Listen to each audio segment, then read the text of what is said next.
Central to understanding needs is understanding the customer, your target market. So it's never too early to start that conversation. Surely don't wait until you have a product to bring to the market, and then only to discover that the customer doesn't exactly want it or need it or like the way that you've built it or is willing to pay what you want to charge. You want to get all of those insights before you've built anything, before you've designed the thing, and conceivably before you've even fully conceptualized the thing. Get out there early in the process and begin talking to prospective customers to validate that the need you think they have is indeed real, and the problem you think they're experiencing is something that they're interested in having a solution for. So with that, again, don't wait until you have a prototype. That's a common mistake. You're going to end up probably building the wrong product with the wrong features, probably at the wrong price point, potentially for the wrong customer. So get those insights early. Validate that the ideas that you have are correct, and continually go back and talk with customers or prospective customers periodically to make sure you're on the right path and they get their continuous input. Interviewing is the way to do it. It's not a survey. It's not something that you're sending out blindly and hoping that some people click some buttons or check some boxes and send it back. That is arguably worthless.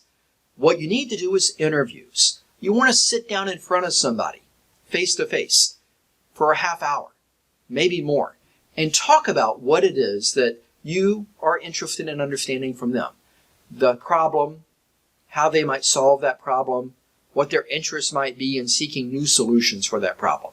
So again, interviews is better than any other kind of survey methodology that's out there. You're not going to get a tremendous volume. You're not going to get 1,000 people to complete an interview within a week, but even a dozen is far better than 100 survey results. Now, interviewing can also happen digitally. So video conferencing is a good alternative as well. If the element of doing face-to-face is challenging, nothing wrong with a video conference. You want to get as close to that face-to-face engagement as possible with open-ended questions. What you want to do here is share your customer benefit hypothesis during the interviews. So give them some sense of what it is you're interested in. You don't just sit down and say, tell me about your problems. That's a bit too broad. Instead, give them some sense of what it is that is the scope of your interest. Talk about their problems in that context. Think about what their needs are and their value proposition you might be able to deliver. And from there, you get some sense of what their experience is. What we want to recognize, too, is that customers might say that what you have in mind is not what they want.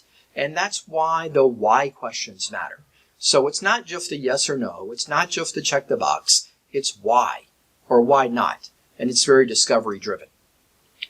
Now, there are tremendous benefits to customer discovery. What we want to think about, too, is that you want to understand is the way that you're talking about the problem and the value proposition and some of the benefits that you might have in mind, are they clear? Do they make sense? With customer discovery, too, you can begin to understand how valuable that thing is. Of course you love it. Of course you like it. It's your idea. You want to know, does your target customer like it? You also can understand what's important to customers in the context of your product. What exactly excites them about the value propositions that you might be considering? And so again, customer discovery, extremely important, and we'll talk about this a bit more later.